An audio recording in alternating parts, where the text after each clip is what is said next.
मित्र आहेत हे बघणं पण तितकंच महत्त्वाचं आणि त्याच्यासाठी आपलं जे परदेशाचं धोरण आहे ते योग्य पद्धतीने असणं महत्त्वाचं आहे। दुर्दैव असं की आज कुठेतरी आपण एकटं पडल्यासारखं आहे।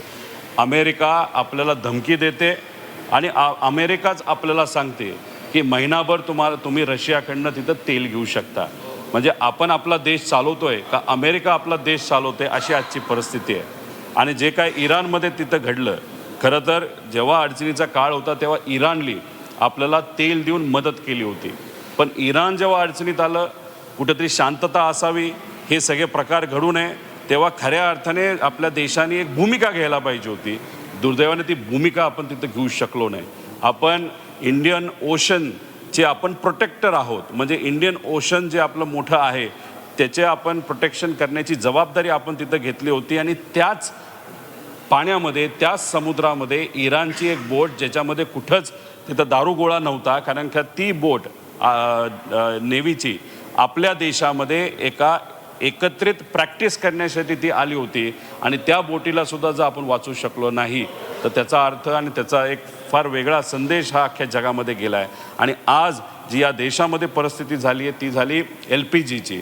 आज छोटे मोठे व्यवसाय करणारे जे कोणी दुकानदार असतील, नाहीतर हॉटेलवाले असतील, नाहीतर रेस्टॉरंटवाले असतील, नाहीतर टपरीवाले असतील, दुर्दैव असं की ज्याच्यावर त्यांचं पोट चालतं त्याला जो गॅस लागतो तो गॅस आपल्याला आज मिळत नाही। आणि बहुतांश ठिकाणी उद्या जाऊन असंही दिसतंय की लोकांना, म्हणजे सामान्य लोक जे घरात घरगुती गॅस वापरतात त्याच्यामध्ये सुद्धा कुठं ना कुठं ती मर्यादा येईल। म्हणजे कुठंतरी प्लॅनिंगमध्ये आपला देश हा कमी पडला आहे, स्टॉक करण्यामध्ये आपण कुठंतरी कमी पडलो आहे, स्ट्रॅटेजिक स्टॉकमध्ये आपण तिथं कमी पडलेलो आहे।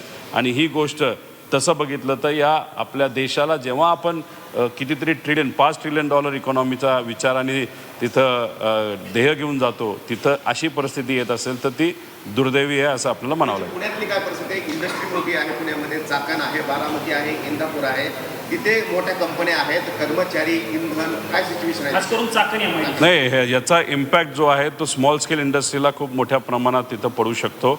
आणि क्लीन गॅस नाही तर क्लीन फ्युएल जिथं वापरलं जातं, जसं की फार्मास्युटिकलला कदाचित तिथं वापरलं जातं, केमिकलला तिथं वापरलं जातं, आणि तिथं असा गॅस नसेल तर त्याचा फटका खूप मोठ्या प्रमाणात तिथं होऊ शकतो। आधीच मॅन्युफॅक्चरिंग सेक्टर हे मोठ्या प्रमाणात अडचणीत आलेलं आहे आणि आज कुठंतरी पुढं येण्याचा प्रयत्न मॅन्युफॅक्चरिंग सेक्टर करतात। रोहित पवार यांची पत्रकार परिषद आपण पाहत होतो।